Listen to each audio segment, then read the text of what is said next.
morning and welcome to the VSA Capital 5-Minute Morning Miner on Wednesday, the 15th of October.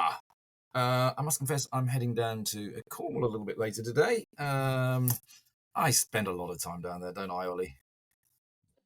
Always working hard, though. Yeah, I'm working from Cornwall. No, I mean, I've been chatting with one of the miners this morning, actually, funny enough, and I actually was introduced to a Lib Dem councillor who's very keen to talk to me down there yesterday. I think there is a general feeling that, Andrew, you've been talking about Cornish mining for so long. Can you just come down and make it happen? Anyway, we'll see. Gold is still powering ahead. I can tell you tungsten stocks are still powering ahead. EQ Resources, which we mentioned last week, is now up 50%.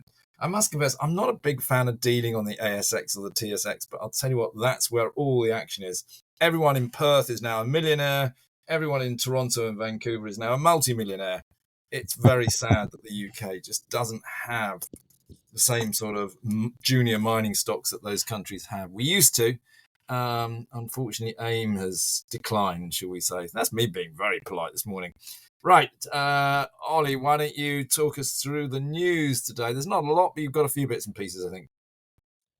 Well, in the gold space, there was a takeover announced yesterday. Loncor Gold, which used to be a member of the China Mining Club that we used to run, was taken over takeover was announced for 261 million Canadian dollars by Chengtun Mining, which is one of the large Chinese gold producers that are pretty active across Africa.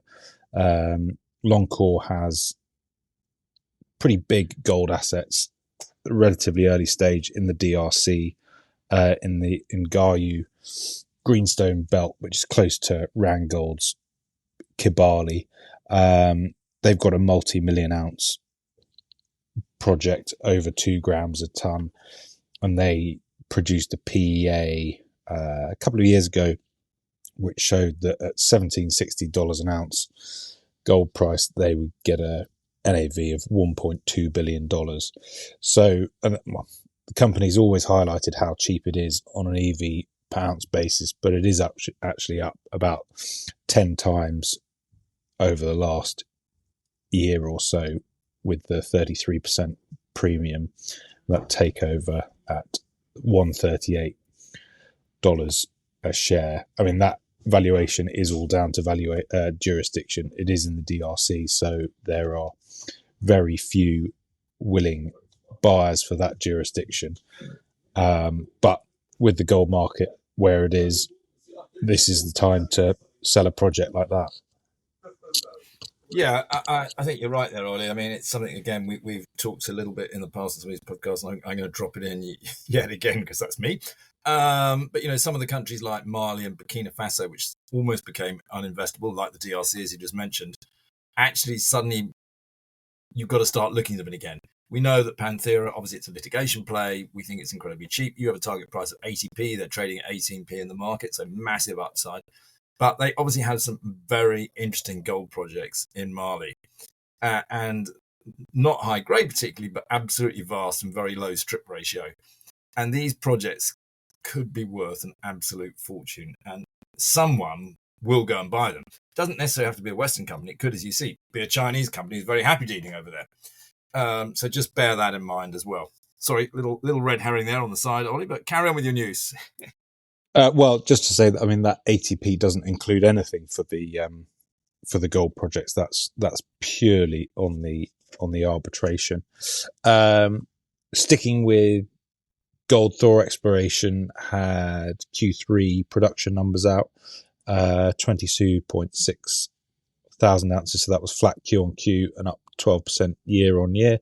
A small dividend continued at 0.0125 per share, and they look well on track for guidance at 85 to 95,000 ounces for the full year. That's good. Yeah.